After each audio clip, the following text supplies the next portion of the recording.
충북의 주요 이슈와 뉴스의 뒷이야기를 살펴보는 충북인사이드 시작하겠습니다. 다음 달 백화점 개점을 앞두고 관리권 갈등을 빚고 있는 청주 드림플러스 상인회와 또 이랜드 리테일의 감정의 골이 좀처럼 좁혀지지 않고 있는데요.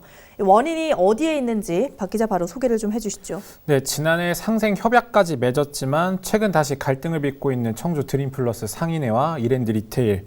수십여 명의 용역 직원이 투입돼 건물 일부 기물이 파손되는가 하면 용역 직원과 상인회 소속 상인들 간 물리적 충돌로 부상자까지 속출하는 등 갈등은 걷잡을 수 없을 만큼 커지고 있습니다. 네. 이런 가운데 이 갈등의 단초를 제공한 측이 이랜드 리테일이라는 주장이 제기가 됐는데요.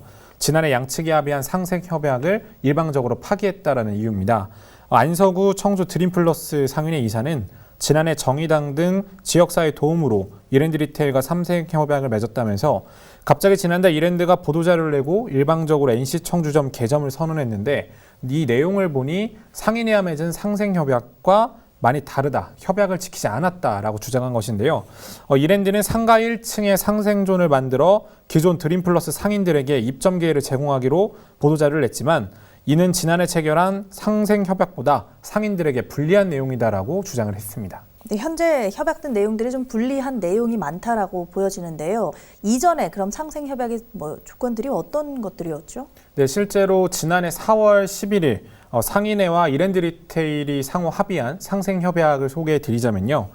이랜드 리테일의 의무라는 곳에 드림플러스 7층에 200평의 면적을 구분하여 임차 상인들이 영업할 수 있도록 영업 공간을 제공하며 상인회에서는 제공받은 영업 공간에 임차인 등과 조율해 면적을 구획한 뒤 각 임차 상인들이 입점하도록 한다. 단 임차 상인들 중 일부가 7층으로 이동하지 않을 경우에는 7층의 제공 면적에서 그 비율만큼 차감해 영업 공간으로 제공하기로 한다라고 명시가 됐습니다. 네. 그러니까 기존에는 7층에 있었어야 되는 이 상생존이 1층으로 이제 바뀌게 된 건데요.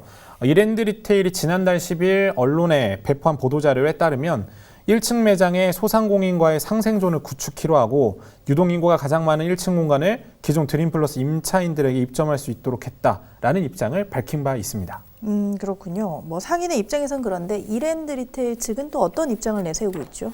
네, 상생협약 파기 책임에 대해서는 별다른 언급이 없었습니다. 7층에서 1층으로 바뀐 거에 대해서는 언급하지 않았는데요. 다만 이랜드 리테일 측은 상생존이 1층으로 옮기게 된 배경은 바로 상인들을 위해서 내린 결정이다라는 예. 입장을 밝혔습니다. 이랜드 리테일은 상인들 입장에서는 1층이 영업하기가 더 좋다. 작년에 상생협약을 체결하고 임차인분들을 많이 만났는데 최초 1층에서 영업하던 분들이 7층으로 올라가는 것에 대해서 상당한 반발이 있었다면서 실제로 7층으로 올라가라면 장사를 접겠다라고 한 분들도 있었고 이후 상생존을 지금의 1층으로 운영하겠다고 밝히면서 상가를 떠났던 분들이 다시 드림플러스로 돌아와 1층에 계약을 했다라는 입장을 밝혔습니다.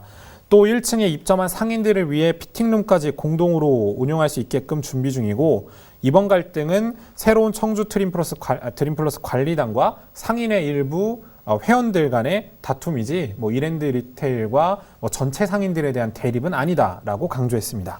그런데 1층이 상생존으로 옮기면서 문제는 보증금과 임대료 또한 높아졌다라고 상인들은 다 같이 입을 모아서 이야기를 하고 있는 거죠. 네, 청주 드림플러스 상인회는 상생 협약 당시 논의했던 도면을 보면 상생존이 1층으로 이동했을 경우에 이 도면에 비교했을 때 보증금과 임대료가 더 높아졌다라는 주장을 하고 있는데요. 안서구 상인회 이사는 상생협약 당시 그려진 7층 도면을 보면 한 상인당, 그러니까 한 구자당 4평가량의 면적이 배정이 됐는데 이때 기준 상생협약에 따라 보증금은 최대 500만 원으로 협의를 했다. 임대료 역시 평균 38만 원 가량으로 책정이 됐다라고 밝혔는데요. 예. 하지만 이랜드 리테일이 1층으로 상생존을 옮기면서 상인들에게 제시한 가격은 한 구자당 보증금 320만 원에 임대료는 12만 원 가량이었다. 그러니까 겉으로만 보면 이 구자당 가격이 낮춰진 걸로 보일 수가 있는데 1층의 경우 한 구자가 한 평 기준으로 기존 7층에 배정된 면적, 그러니까 즉 4평을 적용하다 보면 보증금은 1,000만 원이 넘고 임대료 또한 50만 원을 훌쩍 넘는다고 강조하기도 했습니다. 그러니까 기존에 7층에 있었을 때는 한 구자가 4평이었다는 얘기고요. 지금의 1층으로 옮겼을 때는 한 구자가 1평. 그렇기 때문에 7층에 있었을 줄었군요. 때는 7층에 있었을 때는 보존금을 최대 500만 원만 내면 됐었는데 예. 1층으로 옮기면서 1,000만 원 가량 늘어나게 됐다라는 주장인데 예. 이 같은 입장에 대해 이랜드 리테일은 또 반박을 했습니다. 7층이든 1층이든 한 구자의 기준은 한 평이다라면서 상인회가 이런 사실을 충분히 알 수 있었음에도 일반 상인들을 호도하고 있다는 입장을 밝혔습니다. 그러면서 누가 청주 드림플러스의 정상화를 원하는지 봐야 된다면서 이랜드 리테일은 지난해에 이제 오픈하려고 했지만 무산이 됐고 올해는 꼭 정상적으로 오픈을 해서 청주 드림플러스의 정상화에 기여하겠다라는 공식 입장을 밝혔습니다. 네, 청주 드림플러스를 둘러싼 갈등은 극적인 상생 협약을 통해서 양측의 갈등이 봉합된 바가 있는데요. 이 협약이 다시 파기가 되면서 사태는 장기화될 가능성이 커졌고 백화점 개점 또한 만만치 않을 것으로 예상이 됩니다. 양측의 갈등은 언제쯤 풀어질지 또 이를 지켜보고 있는 청주시는 어떤 입장을 내놓을지 두고 봐야겠습니다.